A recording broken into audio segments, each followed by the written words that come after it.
Drew McIntyre return dan serang Sami Zayn. Seth Rollins labrak CM Punk. Big E dikeluarkan dari The New Day. Dan masih banyak lagi. Selamat datang di Extra News, di mana kita akan bahas berita-berita terkini tentang WWE. Sebelum kita lanjut, aku pengen kalian like dan share video ini ke teman-teman kalian yang suka WWE. Dan jangan lupa subscribe, soalnya channel ini upload video berita setiap hari. Drew McIntyre return dan serang Sami Zayn. Jey Uso tiba-tiba diserang di backstage sebelum pertandingan utama di mana Sami Zayn lawan Seth Rollins. Gara-gara itu, Sami langsung mikir kalau Seth pelakunya, apalagi Seth kan punya masalah sama The Bloodline. Saking emosinya, Sami sampai bawa kursi kering buat ngancem Seth pas lagi tanding. Tapi Seth tetap santai dan bilang, "Bukan aku bro." Sami jadi bingung tuh, dan di momen itu, Seth langsung kunci Sami dengan roll up buat menangin pertandingan. Setelah bel berbunyi, Sami masih di ring, tapi tiba-tiba ada orang pakai hoodie yang nyerang dia dari belakang. Dan ternyata orang itu adalah Drew McIntyre. Drew gak nunggu lama, langsung Claymore kick Sami sampai KO. Terus berdiri gagah sambil ngegaya pas acara berakhir. Buat yang belum tahu, Drew McIntyre emang udah lama absen dari WWE sejak kalah dari CM Punk di acara Premium Bad Blood bulan Oktober kemarin. Dalam pertandingan brutal itu, Drew sempat berdarah parah sampai harus dijahit stapler di kepalanya. Menurut kalian, apa alasan Drew McIntyre menyerang Sami Zayn? Komen di bawah. Seth Rollins labrak CM Punk. Setelah membantu OG Bloodline menang lawan Bloodline Solo Sikoa di Survivor Series, CM Punk membuka episode Raw minggu ini dengan momen yang besar.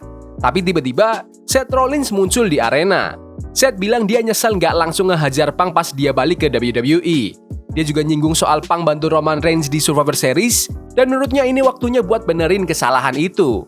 Punk respon kalau dia sibuk, jadi Seth diminta jangan gangguin dia. Tapi ya seperti biasa, pembicaraan ini langsung pecah jadi adu pukul. Rumor sebelumnya bilang kalau Punk dan Seth bakal ketemu di WrestleMania 40. Tapi ya, kita lihat aja kemana arah cerita mereka kali ini. Dengan Royal Rumble dan Road to WrestleMania 41 yang sebentar lagi dimulai, apapun bisa terjadi. Menurut kalian, apakah CM Punk harus jadi acara utama lawan Seth Rollins di WrestleMania 41? Komen di bawah. Big E dikeluarkan dari The New Day. Perayaan 10 tahun New Day dimulai di jam kedua Raw. Big E comeback untuk kembali memanajeri New Day setiap minggu agar mereka tidak bubar sampai E dibolehin bertanding lagi secara medis. Tapi, Woods malah nuduh Big E udah ninggalin mereka. Dan Kofi setuju. Kofi bahkan bilang Big E milih pacar barunya dan pekerjaan kantor dibanding tanding bareng New Day. Big E masih coba untuk memperbaiki situasi, tapi Kofi menolak. Akhirnya, Big E keluar dari ring dengan suasana hati berat. Sementara itu, Kofi dan Woods saling berjabat tangan, menandakan kalau mereka nggak bubar. Tapi jelas banget kalau arah New Day kini berubah total. Sepertinya, Woods dan Kofi baru aja beralih jadi heel. Big E sendiri belum tanding lagi sejak patah leher di SmackDown tanggal 12 Maret tahun 2022. Walaupun dia sempat kasih kode buat comeback, malam ini nunjukin kalau itu mungkin masih lama. Kita tunggu aja kelanjutannya. Menurut kalian, apakah Big E pantas dapat perlakuan seperti itu dari New Day? Komen di bawah. Roman Reigns mau ke Hollywood. Bintang WWE, Roman Reigns, dikenal sebagai salah satu pegulat terbaik di eranya. Tapi, ternyata The Tribal Chief punya ambisi lain di luar ring, yaitu Hollywood. Dalam wawancara dengan Sports Illustrated, Roman ditanya apakah dia tertarik untuk mengejar karir akting setelah dia menggambarkan serunya tampil di depan penonton langsung. Ternyata, Roman pengen banget ikutin jejak The Rock dan John Cena buat jadi bintang film. Aku rasa ada banyak skill yang udah aku pelajari selama di WWE dan bakal sia-sia banget kalau aku nggak coba manfaatin itu di dunia lain, kata Roman. Aku nggak tahu sih apa aku bakal jadi kayak The Rock atau John Cena. Batista juga sibuk banget, tapi kelihatannya dia lebih seimbang dengan jadwalnya. Tapi kelihatan banget dia pengen jadi kayak mereka juga. Roman yang sebelumnya udah terlibat di beberapa proyek film, termasuk bareng The Rock, bilang dia pengen banget main di film dengan cerita yang bagus.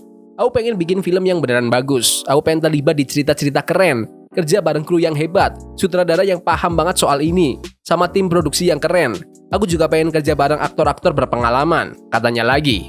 Dia juga bilang gak punya ego tinggi dan siap belajar dari aktor lain. Tapi, dia gak mau terlalu sibuk. Aku pengen punya waktu buat anak-anak juga, tambahnya.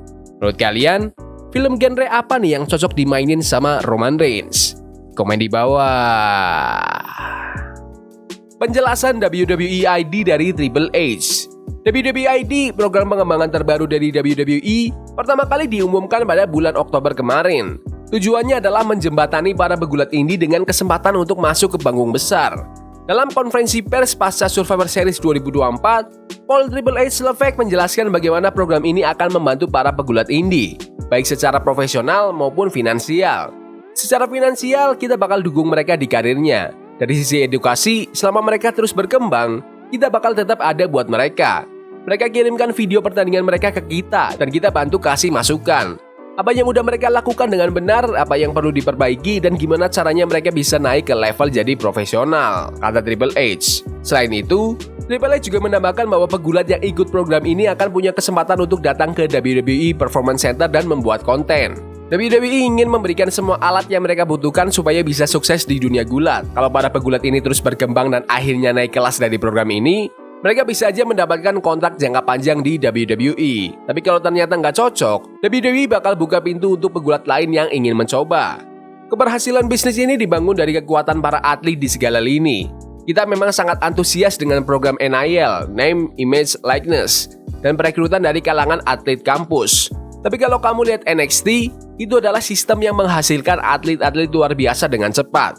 WWID ini adalah cara lain buat memperkuat itu semua, dan yang lebih penting, memperkuat skena indie. Lanjutnya, WWID mengumumkan gelombang pertama peserta pada awal November. Nama-nama seperti Saida Steele, Bryce Donovan, dan Cappuccino Jones jadi bagian awal program ini. Sejak itu, daftar pegulat yang bergabung semakin bertambah, termasuk Gal, Marcus Mathers, Sam Holloway, Jack Cartwheel Summit, Shane Legacy, Sarah Sacker, dan mantan bintang AEW dan TNA, Kylie Ray. Menurut kalian, siapa yang perlu WWE masukkan ke program ID? Komen di bawah. Survivor Series War Games pecahin rekor tiket. WWE lagi dalam momen emasnya nih, apalagi setelah acara Survivor Series War Games kemarin. Menurut Paul Triple H Levesque, Chief Content Officer WWE, acara itu sukses besar. Kita pecahin rekor arena di Amerika Utara malam ini. Tiket terjual habis, 17.828 penonton hadir. Ini adalah acara yang tiketnya habis ke-63 kita tahun ini, kata Triple H di konferensi pers setelah acara. Kanada sendiri jadi tempat yang spesial buat WWE tahun ini dengan banyak banget event di sana. Dan kabarnya, WWE bakal balik lagi ke Kanada di tahun 2025 untuk Elimination Chamber pada tanggal 2 Maret waktu Indonesia, di Rogers Center yang dulu dikenal sebagai Skydome. Setelah edisi tahun 2022 di Arab Saudi dan tahun 2024 di Perth, Australia. Dalam beberapa tahun terakhir, WWE memang sering banget bikin event di stadion besar. Selain Elimination Chamber, ada juga Money in the Bank, Bash in Berlin di Jerman, dan Clash at the Castle di Wales. Menurut kalian, apakah WWE bisa jual tiket habis di Stadion GBK Indonesia? Komen di bawah. Bron Breakker tidak ingin jadi WWE Champion.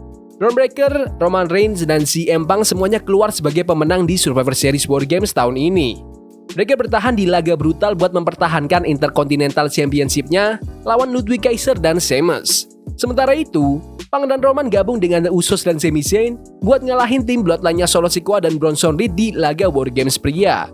Meskipun Breakker belum pernah ketemu Punk dan Roman di ring, dia nggak nutup kemungkinan bakal ketemu di masa depan. Aku rasa itu bisa aja kejadian, mungkin nanti. Aku nggak tahu kapan, tapi pintunya selalu terbuka. Jadi, jangan pernah bilang nggak mungkin, kata Breakker di konferensi pers setelah acara. Untuk sekarang, Breakker fokus mempertahankan Intercontinental Championship-nya dan jadi juara terbaik yang dia bisa. Tapi dia nggak menutup kemungkinan bakal ketemu juara lain di Raw suatu saat nanti. Prioritasku sekarang adalah gelar Intercontinental dan bikin Reign ini jadi yang terbaik. Aku pengen ngasih performa keren setiap malam, itu fokusku sekarang. Aku yakin aku bakal ketemu Gunther nanti, tapi untuk sekarang, aku fokus ke ini dulu. Gunther juga menang di Survivor Series ngalahin Damian Priest buat mempertahankan WWE World Heavyweight Championship-nya sebelum jadi juara dunia. Gunther adalah pemegang rekor Intercontinental Champion, jadi Breakker punya tantangan buat ngalahin pencapaian Gunther. Menurut kalian, apakah Bron Breakker itu masa depan juara dunia WWE? Komen di bawah.